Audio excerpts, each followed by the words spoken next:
Hello and good morning guys. आज चाहिँ हाम्रो ट्रेकको डे 2 है। ल हामी कस्तो ठाउँमा हिजो बस्यौँ, यो ठाउँमा हामी बस्यौँ। यो ठाउँलाई बम्बू भन्छ। यहाँको ग्रिनरी, यहाँको ब्युटिफुल नेचर कस्तो छ, आहा वाइल्डै दामी छ क्या, वाइल्डै दामी छ। तपाईहरु पनि यदि आउन चाहनुहुन्छ, घुम्न ट्रेक गर्न मन मान्नुहुन्छ भने साथीहरु तपाईहरु यो मिस गर्नै भएन। तपाईहरुले यो त मिस गर्नै भएन क्या।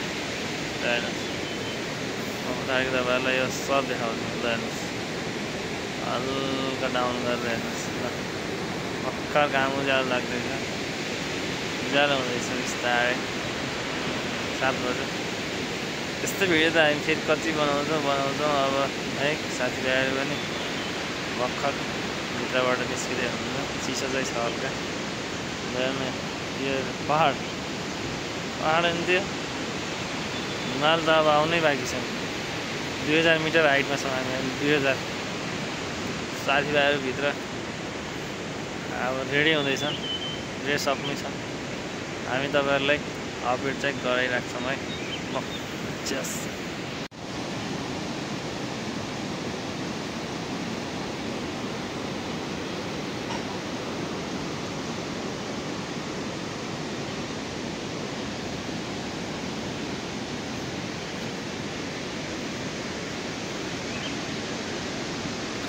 हल्का घाम लाग्न थालेर डाँडा पहाडतिर बिस्तारै। अब हामी यस्तो भिडियो त धेरै नै कैद गर्नेवाला छौँ। यस्तो भिडियो त तपाईहरुले रियरै पाउनुहुनेछ क्या, रियर, एकदम रियर नै पाउनुहुनेछ है साथीभाइहरू। Thank you. ल है गाइज, बैली खेल्ने जस्तो हिँड्ने छ। अब हाम्रो डे 2 को ट्रेक तल केटाहरू गफ गर्दैछन्। हामी चाहिँ लट्ठी टेक्दै बिस्तारै बिस्तारै डे 2 को ट्रेकको यात्रा हामी अगाडि बढाउँदैछौँ।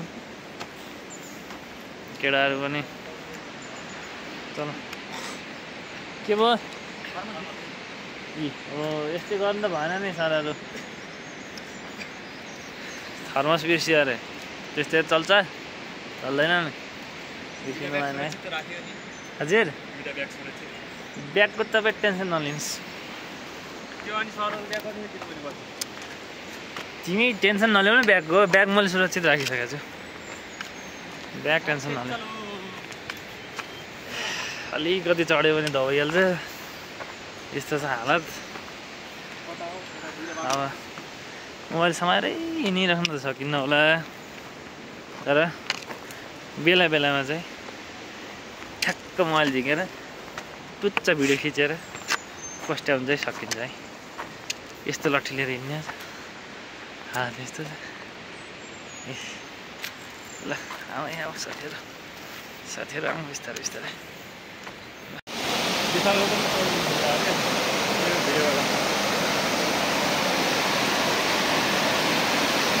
ल है साथीभाइहरू, हेरौँ त यस्तो मजाको ठाउँ छ।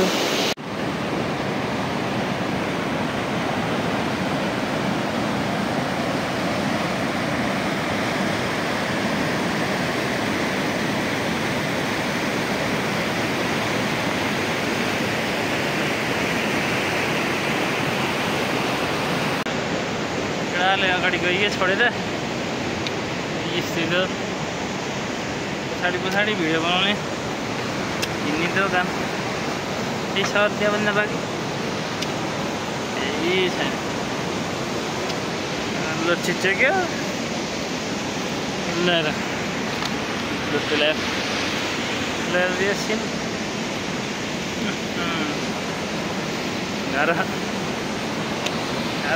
टोपी तान्न पर्ने बेला भयो।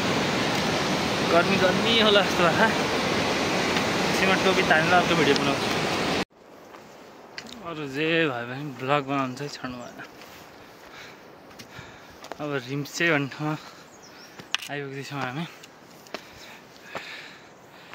एक दुईजना साथीभाइहरू अलिकति अगाडि, एक दुईजना साथीभाइहरू अलिकति पछाडि भएको छौँ हामी, तर केही छैन।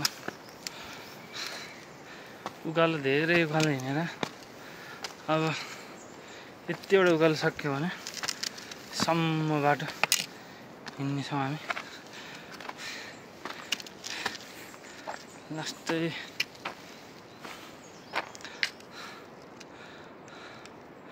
लास्ट मजाको बाटो हिँड्न सक्ने मान्छे त आउँदा हुन्छ है। यस्तो ठाउँ छ, यस्तो ठाउँ चाहिँ मिस गर्नु भएन। अब रिम्चेको डाँडाबाट क्रस भयो भने अर्को भिडियो बनाउँला।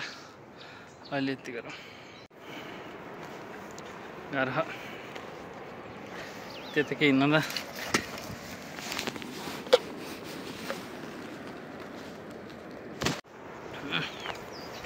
रेडबुलसँग यहाँ हिँड्ने यहाँ यस्तो आपत गाह्रो जिन्दगी।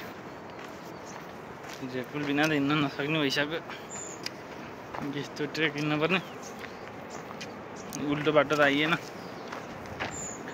केटाले छोडेर हिँडिसक्यो त आइयो भने अब चाहिँ सम्म आउँछ भन्ने सुन्यो। कति बेला आउने हो सम्म उकालो उकालो हिँड्ने छ।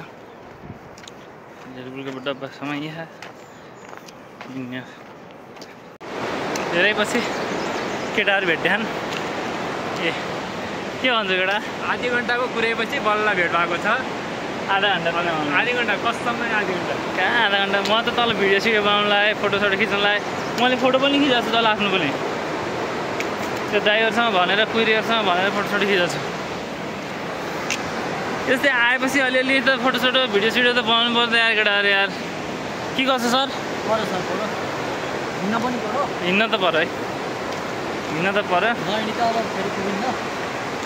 भोक भोकै हिँड्ने, खाना पनि खाइ होइन। खाना हामी खान्छौँ अब 12 बजीतिर। एउटा रेडबुल खान लाग्यो, त्यही पनि झरेर खतम भयो। अनि पनौती रहेछ क्या दिन यार।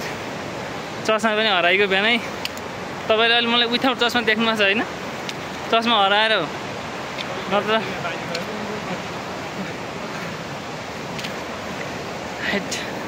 सकिन्न। भिडियो बनाएको गर्न सकिन्न। केटाहरू समाउलो। हेलो, इट्स मी बसन्त रेग्मी। यात्रा रमाइलो हुने थियो। सन्जय सर यदि हामी सँगसँगै हिँड्ने भयो अहिलेसम्म हामी कहाँ पुगिसक्थ्यौँ? करिब एक घन्टाको फरक पर्छ सन्जय सरसँग यात्रा। तपाईँलाई ढिलो हुन्छ, तपाईँ छुट्टी जानुहुन्छ, हामी सँगसँगै हिँड्नु पऱ्यो भिडियोमा आउनलाई। मलाई मात्रै दोष दिएर भएन नि यार। टाइममा हिँडेको छु कि म विशाल गौतम पारामा हामी ब्याग बोकेर आउँछ कि सन्जय सरी खाली। यस्तै हो, मेरो शब्द यति हुन्। त्यति बोल्नलाई पनि के यस्तरी बोल्ने नि, बोल्न डराएर हुन्छ साथीभाइहरूसित। अहिले बन्द गरौँ अनि अब हामी पुरै रिभर साइडमा गएर बनाउँछौँ। हो र सर? अहिले यति गरौँ है। यति गरौँ। यस्तो हिँडेर फाइनल्ली हामी एउटा सम्म ठाउँमा आइपुग्छौँ। हामी त के भन्नु, केटाले त माथिबाट हिँडिसक्यो, कहाँ पुग्यो। ल म कालो भयो भने पछाडि हिमाल सेतो है। आफूलाई कालो बनाएर म हिमाल सेतो देखाउँछु। गर्मी भएर पसिना आएर सरक्कै भइसक्यो। लाङटाङ हिमाल त्यही हो। हामी लाङटाङ हिमालको तल फेदमा सट्ट भएर बस्यौँ। केटाहरू अगाडि गइसक्छन्। अन्त फेरि विशाल गौतम पारामा हिँड्ने, सेट आफ्नै पारामा। हिमाल त्यही हो। म भिडियो त तपाईँहरूलाई पठाइरहन्छु, देखाइरहन्छु, त्यसको टेन्सनै लिनु भएन। ल फाइनल्ली हामी चाहिँ अहिले यो के अरे ठ्याङस्याङबाट अलि माथि च्याम्की, नाम पनि ठ्याङस्याङ च्याम्की के यस्तै यस्तै ठाउँमा केटाहरू पर पचकान के तातो पानी र लेमन टी खाएका छन्। 200 रुपियाँको एउटा लेमन टी खाएका छन्। म चाहिँ लट्टी बोकेको छैन, मलाई केही खुवाएनन् केटाहरूले। अगाडि आएर दिइसकेँ सुक्खा ल्याउनु त माथि प्लेस ल्याउनु त माथि हिमाल सारा अब एउटा म रेड बुल खान्छु है दिउँसोको रेड बुलले त चुतिया बनायो अहिले एउटा खानु पर्यो अब